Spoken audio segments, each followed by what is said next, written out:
Hi hello నమస్తే. నేను మీ KCN Telugu vlogs channel నుంచి ఓబులేసు కంసాల మాట్లాడుతున్నాను. ఇవాళ మనం శ్రీరంగం శ్రీ రంగనాథ స్వామి ఆలయాన్ని దర్శించుకోబోతున్నామండి. ఈరోజు వీడియోలో మనం ఆ ఆలయం యొక్క విశేషాలని తెలుసుకుందాము. సో ఫ్రెండ్స్, ఇంకా ఆలస్యం చేయకుండా మనం దైవ దర్శనాన్ని ముగించుకొని బయటకు వచ్చేద్దాము. Let's go.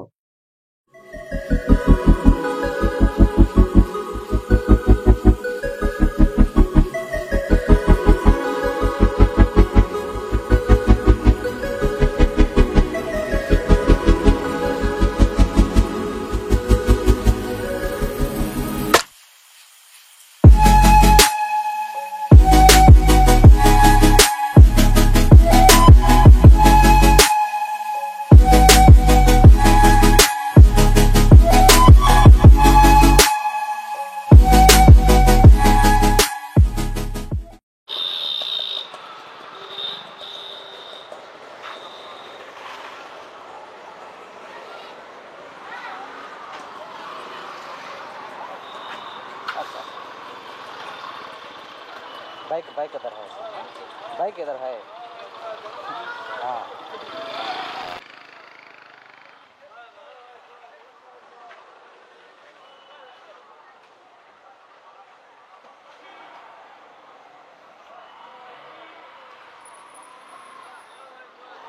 మొత్తానికి మన బైక్కి కావాల్సినటువంటి ప్లేస్ అయితే దొరికింది.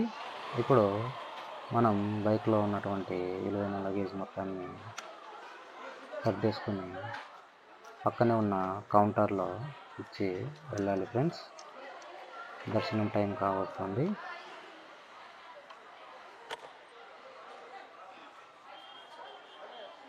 ప్రతి వస్తువుని తీసుకొని జాగ్రత్తగా అయితే మనం సర్దుకోవాలి.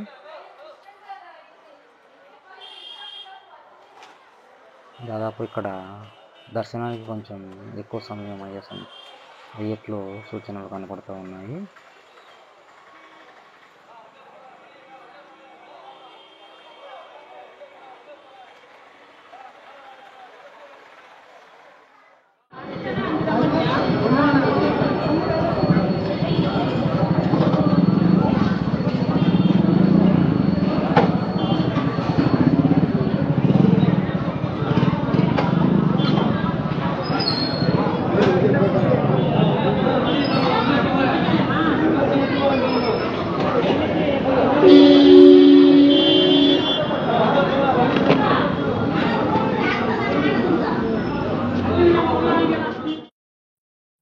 ఫ్రెండ్స్, మనం ఇప్పుడే తమిళనాడు రాష్ట్రంలోని తిరుచిరాపల్లి శ్రీరంగం ప్రాంతంలో గల శ్రీ రంగనాథ స్వామి ఆలయాన్ని దర్శించుకోబోతున్నాము. ఇక్కడ శ్రీ మహావిష్ణువుని శ్రీరంగనాథ స్వామిగా కొలుస్తారు. ఈ ఆలయం యొక్క భౌగోళిక స్వరూపం చూసుకున్నట్లయితే కావేరి మరియు కొల్లిందం నదుల ద్వారా ఏర్పడినటువంటి ఒక చిన్న ద్వీపంలో ఈ ఆలయం వెలిసిందండి. ఇది భారతదేశంలో ఉన్నటువంటి 108 ప్రధానమైన విష్ణు దేవాలయాల్లో ఎంతో ప్రాముఖ్యమైనదిగా మొట్టమొదటిగా చెప్పబడుతుంది. అదేవిధంగా ఈ శ్రీరంగం రంగనాథ స్వామి ఆలయాన్ని ప్రపంచంలోని అతిపెద్ద హిందూ దేవాలయంగా పేర్కొంటున్నారండి. అయితే కాంబోడియాలో ఉన్నటువంటి అంకోర్ వాట్ దేవాలయాన్ని హిందూ దేవాలయంగా పేర్కొనడానికి వచ్చిన సమస్య ప్రస్తుతం అంకోర్ వాట్ని బౌద్ధ దేవాలయంగా పేర్కొనడం జరుగుతుంది. ఆ రీత్యా చూస్తే మన శ్రీరంగంలోని శ్రీ రంగనాథ స్వామి ఆలయం ప్రపంచంలో అతిపెద్ద హిందూ మత ప్రదేశంగా ప్రసిద్ధి చెందుతోంది. కావేరీ నదీ తీరాన 3 ప్రసిద్ధ రంగనాథ ఆలయాలు ఉన్నాయి. అవి వచ్చేసి, ఒకటి ఆదిరంగడు ఆలయము, ఇది మైసూరు సమీపంలో శ్రీరంగపట్నంలోని రంగనాథ స్వామి మందిరము. అదేవిధంగా రెండవది వచ్చేసి మధ్యరంగడు ఆలయము, ఇది శివసముద్రంలోని రంగనాథ స్వామి ఆలయము. చివరగా అంత్యరంగడు, ఇది వచ్చేసి శ్రీరంగంలో ఉన్నటువంటి రంగనాథ స్వామి మందిరము. ఇలా ఈ 3 రంగనాథ స్వామి ఆలయాలను చాలా సుప్రసిద్ధంగా భక్తులు సందర్శిస్తారండి. ఈ శ్రీరంగం ఆలయాన్ని మొదటగా చోళరాజులు నిర్మించారు. ఆ తర్వాత పాండ్యరాజులు, వారి తర్వాత వచ్చినటువంటి హొయసల రాజులు కూడా ఈ శ్రీరంగం ఆలయం పైన ప్రత్యేక శ్రద్ధనైతే చూపడం జరిగిందని చెబుతారు. ఈ ఆలయం యొక్క నిర్మాణ శైలి ద్రవిడ నిర్మాణ శైలి అండి. దాదాపు ఇక్కడ 600 వరకు శాసనాలు లభ్యమయ్యాయని చరిత్రకారులు చెప్పడం అయితే జరుగుతుంది.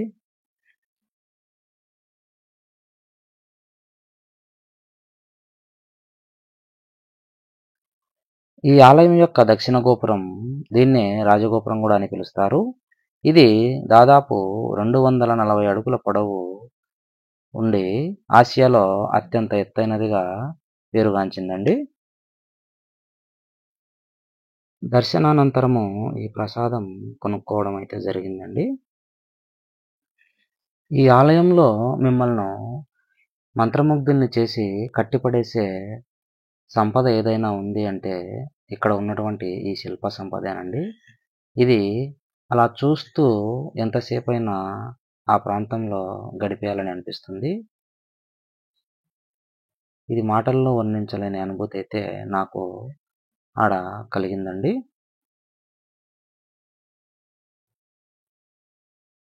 నిజంగా ఇంత అద్భుతమైన శిల్ప సంపద ఆ కాలంలో నా భూతో నా భవిష్యత్తులా అనిపిస్తుంది.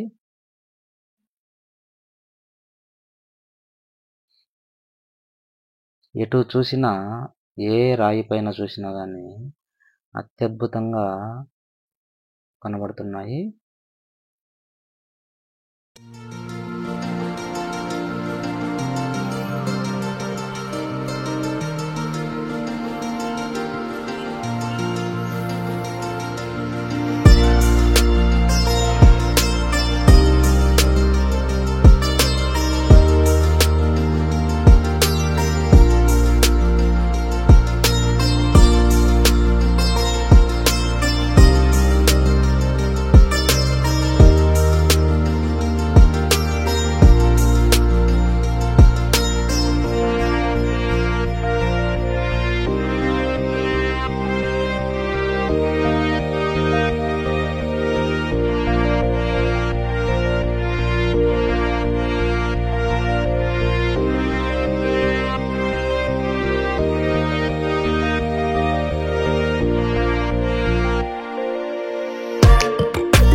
గుడి లోపల ఉన్నటువంటి పూల తోట,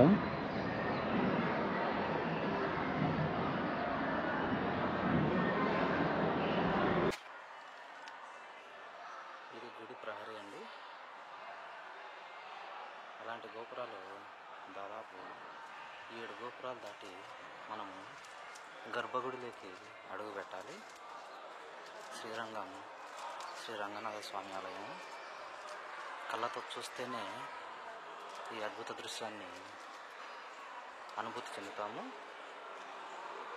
నిజంగా ఇంత అద్భుతమైన గుడిని నేను మిస్ చేసుకోబోయాను. కావేరీ నది ఒడ్డున శ్రీరంగం అనే గ్రామంలో ఇంత అద్భుతమైన గుడి అప్పట్లో ఎలా నిర్మిత సాధ్యమైందా అని ఆలోచింపజేసే విధంగా ఈ రాతి సంపదని ఎక్కడి నుంచి ఇక్కడికి తరలించారో ఇప్పటికీ అంతుపట్టని అంశము. ఇలాంటి రాతి స్తంభాలు కొన్ని వందలు వేల వరకు కూడా ఈ గుడిలో కనబడతాయి.